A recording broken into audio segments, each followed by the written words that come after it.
नमस्कार। आज के वीडियो लेक्चर का टॉपिक है लोकतंत्र। मानव जाति के प्रारंभिक काल से लेकर अब तक विभिन्न प्रकार की शासन व्यवस्थाएं विद्यमान रही हैं और शासन के इन विभिन्न रूपों का मानव जाति के राजनीतिक विकास में विशेष महत्व रहा है। इस प्रकार महत्वपूर्ण शासन व्यवस्थाओं में राजतंत्र, अधिनायक तंत्र, कुलीन तंत्र, लोकतंत्र अधिक प्रमुख हैं। वर्तमान समय की दृष्टि से सर्वाधिक महत्वपूर्ण शासन व्यवस्थाएं निश्चित रूप से लोकतंत्र और अधिनायक तंत्र ही हैं। अब हम लोकतांत्रिक जो शासन व्यवस्था है उसके बारे में, उसकी ऐतिहासिक पृष्ठभूमि के बारे में और प्राचीन समय में जो लोकतांत्रिक शासन व्यवस्थाएं दिखाई दी उनके बारे में हम विचार विमर्श करते हैं। तो अरस्तु के समय से लेकर आज तक साधारण रूप से शासन व्यवस्थाओं के 3 रूप प्रचलित रहे हैं। पहला राजतंत्र। राजतंत्र शासन की वह प्रणाली है जिसमें राजा के द्वारा शासन और प्रशासन का संचालन किया जाता है। इसमें शासन में जनता भागीदार नहीं होती और शासन और प्रशासन की समस्त शक्तियां एक व्यक्ति में यानी राजा में निहित होती हैं। इस प्रकार प्राचीन समय में लगभग सभी देशों में शासन का राजतंत्रात्मक रूप प्रचलित था। शासन की दूसरी जो प्रणाली होती है वो होती है कुलीन तंत्र। शासन की इस प्रणाली के अंतर्गत शासन का संचालन कुलीन वर्गों के द्वारा किया जाता है। समाज का जो कुलीन वर्ग है वो शासन और प्रशासन का संचालन करता है। इस प्रकार कुलीन तंत्रात्मक शासन व्यवस्थाएं भी प्राचीन काल में और मध्यकाल में देखने को मिलती हैं। इस शासन प्रणाली में जनसाधारण के हित के कार्य न होकर कुछ विशेष व्यक्तियों या एक वर्ग विशेष के स्वार्थ को ही ध्यान रखा जाता है। इस प्रकार इनमें ये जो चाहे राजतंत्र हो या चाहे कुलीन तंत्र हो, ये व्यवस्थाएं एक वर्ग विशेष से संबंधित होने के कारण शासक वर्ग जनसाधारण की भावनाओं से परिचित नहीं होता है। शासक वर्ग जनता के प्रति उत्तरदायी नहीं होता है। इस कारण वह निरंकुश हो जाता है और उसके द्वारा शासन शक्ति का भ्रष्ट रूप में प्रयोग किया जाता है। इन दोनों तथ्यों के कारण शासन व्यवस्था के मूल रूप में परिवर्तन करने की आवश्यकता अनुभव की गई और इस प्रकार के परिवर्तन के रूप में लोकतंत्र को अपनाया गया। प्रारंभ में ही शासन के प्रकार के रूप में लोकतंत्र का उदय हुआ। इसके अंतर्गत या तो जनता के द्वारा प्रत्यक्ष रूप से शासन किया जाने लगा और जनता द्वारा निर्वाचित प्रतिनिधियों के द्वारा शासन किया जाने लगा।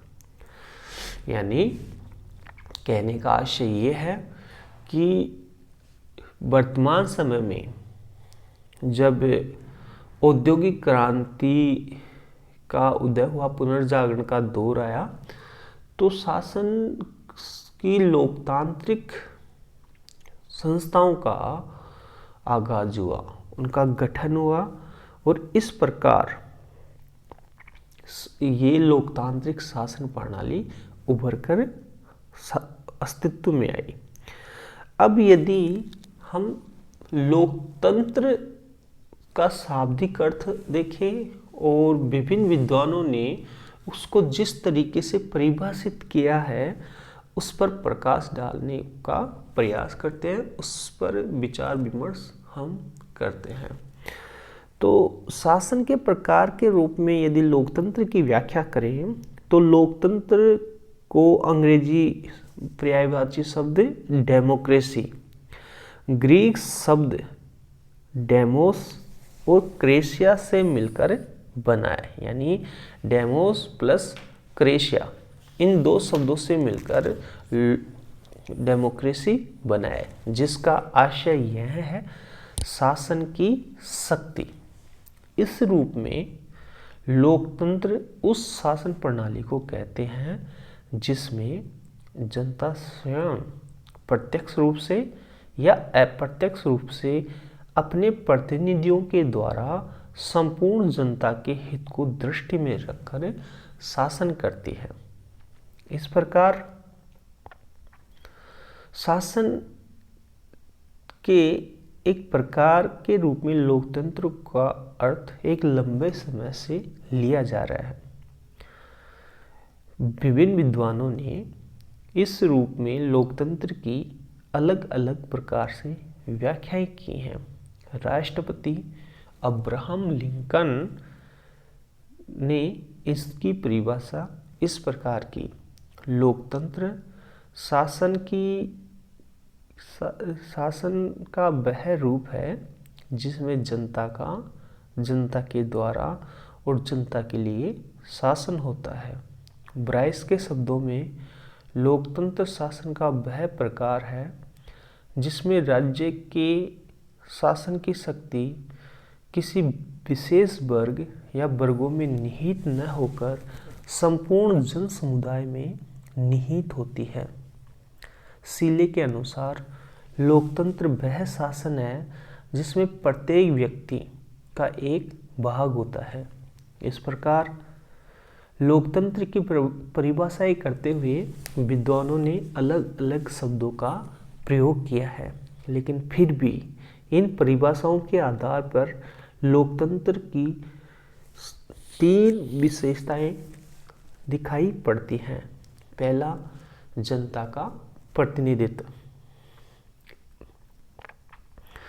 इसके अंतर्गत जनता का ये जो शासन प्रणाली है, इसमें जनता की प्रतिनिधि सरकार के द्वारा ही शासन किया जाता है और इस प्रकार शासन का आधार दैवीय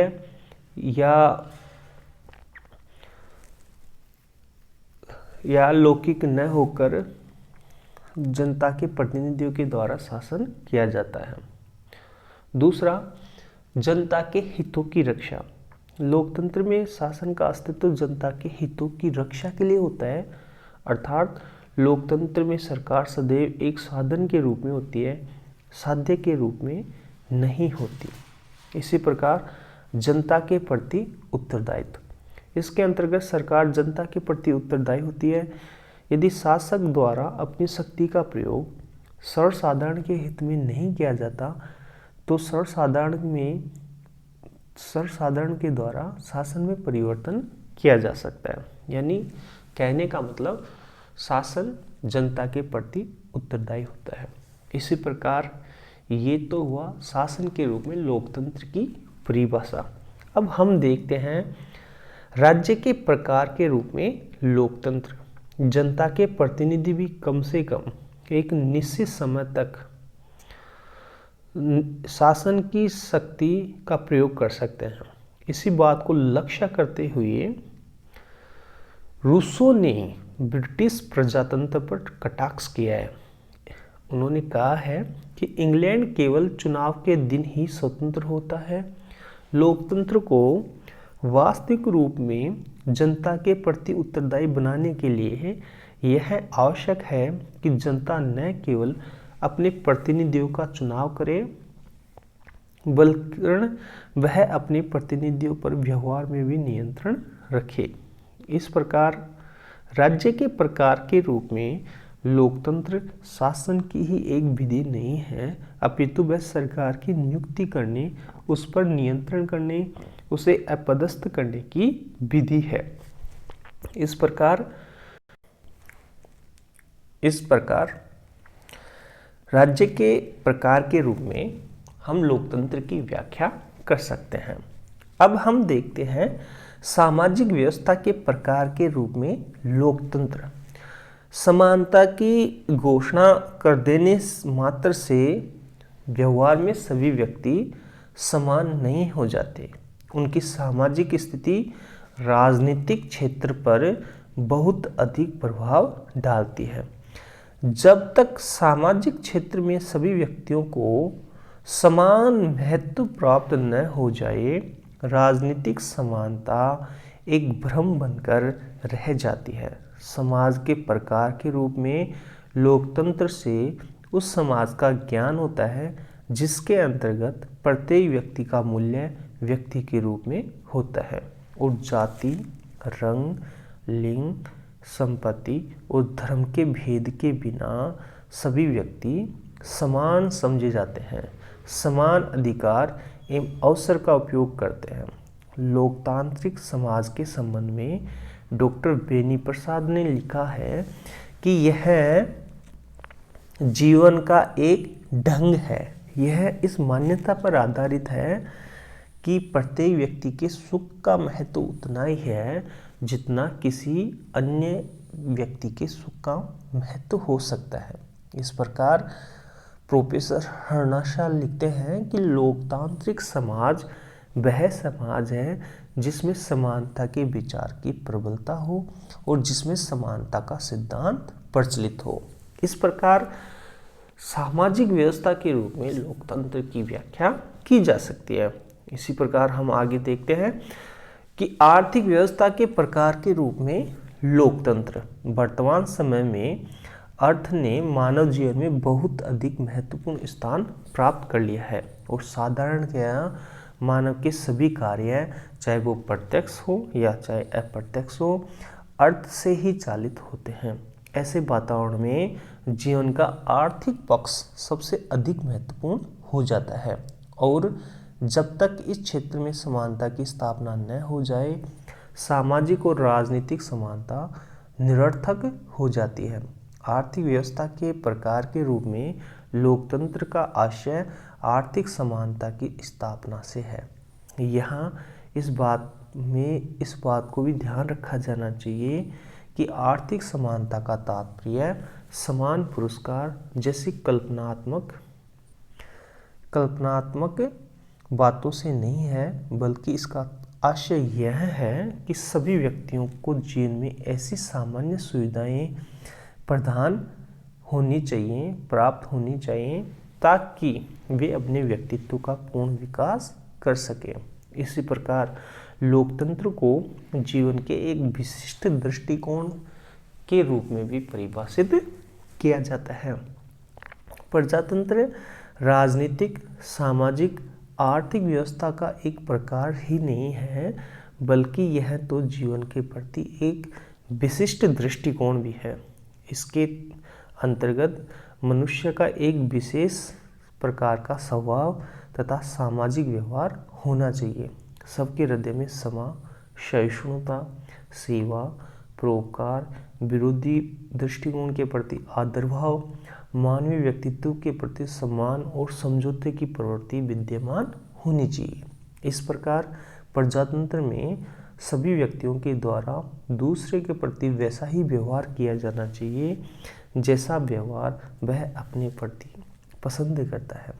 इस प्रकार वर्तमान समय में लोकतंत्र की परिभाषाएं हम केवल शासन व्यवस्था के एक विशेष रूप में ही नहीं कर सकते, वरन इसका तात्पर्य राज्य के एक प्रकार, सामाजिक जीवन के एक प्रकार, आर्थिक व्यवस्था के एक प्रकार, जीवन के एक ढंग के आधार में भी इसको परिभाषित कर सकते हैं।